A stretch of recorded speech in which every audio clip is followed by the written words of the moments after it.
People, you blow me away. Thank you for being here. I just absolutely love your question for today. Is my phone a friend or frenemy? Try saying that 3 times super quick. Is my phone a friend or frenemy? Is my phone a friend or frenemy?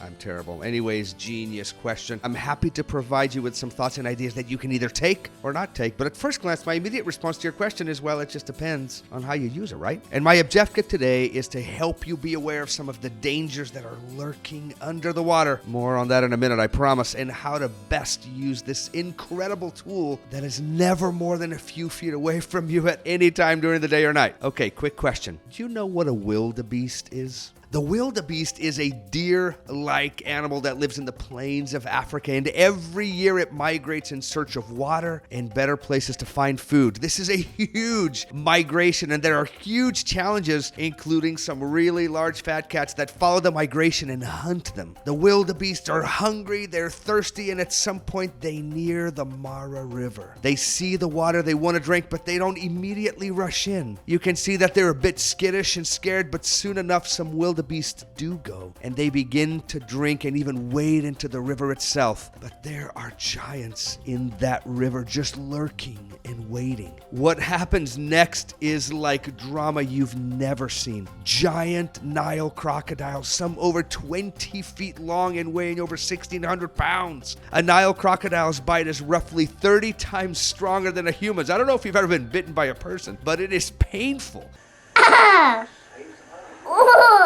Ouch! Anyways, the average human bite force is around 120 to 160 psi, which means pounds per square inch, while a Nile crocodile's bite can reach 5,000 psi. This means a Nile crocodile's bite is powerful enough to cut a human in half. Okay, that was really gruesome. But these crocodiles, they slowly swim over to the thirsty wildebeest, sometimes with just their little eyes above the water, and then they strike, and these poor wildebeest are caught in the jaws of these terrifying creatures. Many times it is the young wildebeest who first go to the water, in part because they don't know what's under the water, unlike the older wildebeest who have already seen what lies beneath those murky waters. Yuri, are you really comparing our phones to crocodiles? More importantly, are you calling me a wildebeest? No, I'm not calling you a wildebeest. What I am here to do is I'm here to wave the red flag and to say, bruh, you better manage that phone or it's going to manage you. Here's some things that I think you should be aware of and that I'm going to raise the flag to.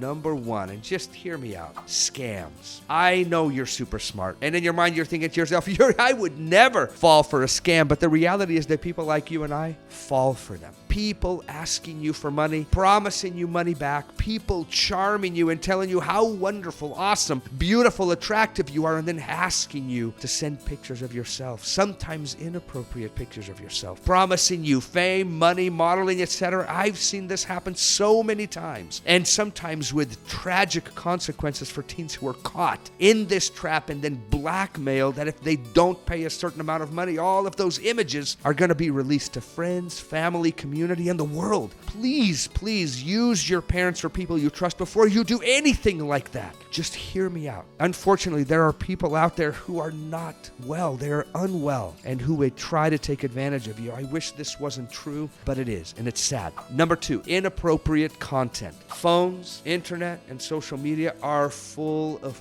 poor and inappropriate content. Can I just make a quick suggestion? Don't ever participate or consume content that is pornographic, that involves nudity or sexual activity. I know this is a conversation that needs to happen between you and your parents, and I hope you have it, honestly. I'm just offering a suggestion to you. As you use your phone, you will most likely come across this content and be asked to participate in it. What I suggest is that you make a decision right here, right now, to never, ever, ever do that. I can't tell you how many teens and students I've dealt with who are terrified that some image that they've shared will be shared with others, or even others who are being manipulated or threatened that images will be released to the student body or their community. Please be bold, be courageous, and be wise enough to never share any image of you that is inappropriate, no matter who is making that request. Draw that line in the sand right now and don't cross it, no matter how cute, cool, great, or how insecure and afraid you feel. I hope you hear me out. Number 3, cyberbullying. So trolls might not exist in real life. Wait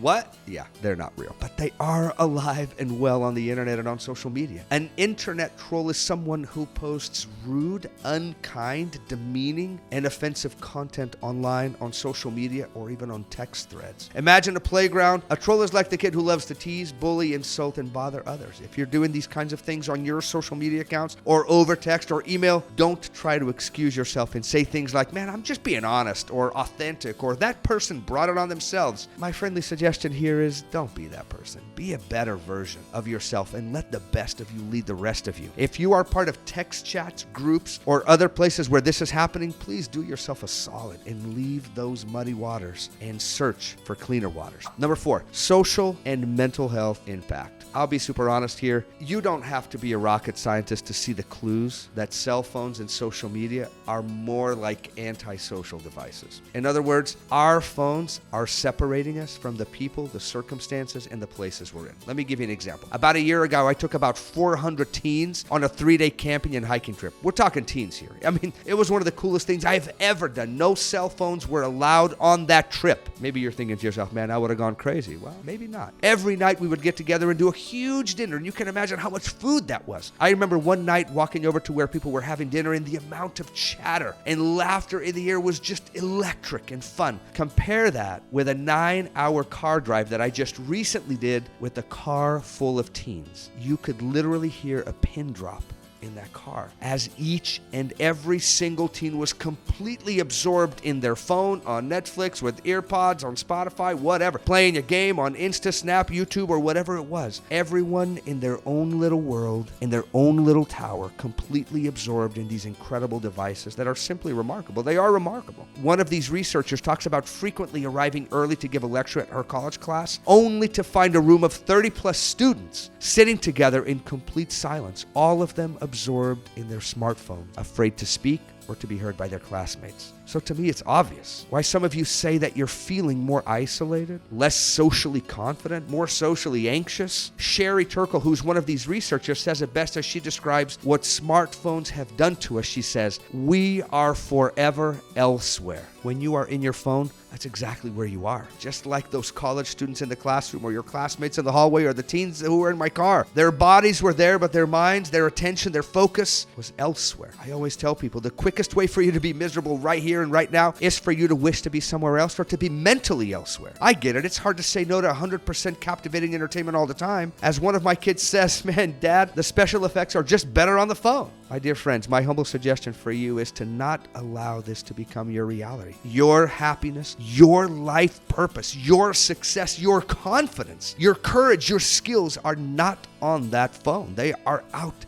there in the world with people. What do you think? Do you think I'm being reasonable? Or am I just being another pessimistic doomsdayer that is totally disconnected from reality? Here's the truth. I'm actually quite optimistic about this. Some of the things that I'm seeing as a result of our phone dependence and social media usage are not great, but I believe that people like you are not going to go around like zombies sleepwalking through life in a phone coma, but that you'll begin to see both the positive and the negative parts of this incredible technology and find a way to manage it so that it becomes a tool for confidence, happiness, connection, creativity, instead of a tool that encourages insecurity, sadness, isolation, snubbing others, and stagnation. So how do we flip the script? How do we escape those dragons that are lying beneath the surface, right? Well, here's some tools. Number 1, commit to building relationships. What's the secret to long-term happiness? It's all about quality relationships, people. Whether it's with your family, friends, teachers, and coaches, make an effort every day to be more socially engaged and connected to these people. Quit allowing your phone to be a barrier between people and you. At dinner, with family, with friends, during the movie, while family is visiting, on a date, at a sporting event, for heaven's sakes, take it in. Be where your feet are instead of constantly retreating into your phone and being elsewhere. 2, be present where your feet are. Ever find yourself physically with people but mentally somewhere else? That's what I mean by being forever elsewhere, and it's stealing your joy. Start here. Limit your notifications or turn them off altogether. Maybe leave your text and phone ones on. But honestly, you don't need a play-by-play about everything that's happening in the life of Tommy or Betsy or Tracy or Peter. That's their business. It's time for you to learn to take care of your own business. I said it above, but let this short phrase, be where your feet are, be your new motto. Trust me, it'll make life a lot more fun and interesting. Number 3, create your own adventures. Stop watching everybody else live their lives online. online. Get out there and live your own. Go skateboard,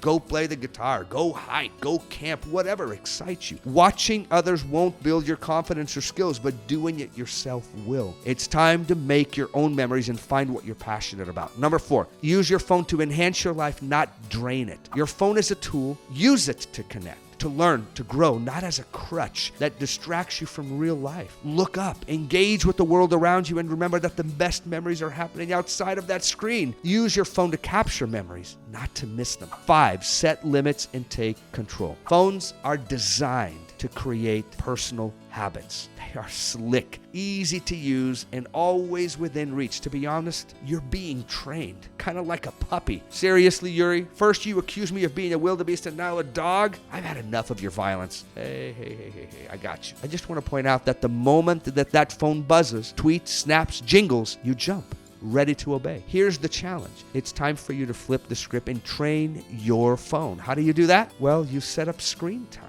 and limits on your phone. You ask for help from your mom and dad and have them help you through this process. Every day at the end of the day, or once a week, or on Sundays or on Saturdays, check to see how many phone pickups you've had, how much time you've spent, and then maybe set some simple goals to regain some control back. Regain perspective, focus on what really matters, your relationships, your character, your skills, and what you bring to the world, and learn how to use your phone instead of being used by it. Okay, I think I've insulted you enough for today. I hope it wasn't too bad. I hope it was helpful. I hope I didn't gross you out with the whole crocodile story. I just wanted to give you a sense that sometimes things are lurking beneath the surface, that sometimes the harm is subtle but present. I believe that your generation will indeed find ways to handle this challenge better than we have so far. Be cool, be smart, and stop drinking in crocodile-infested waters. Ciao.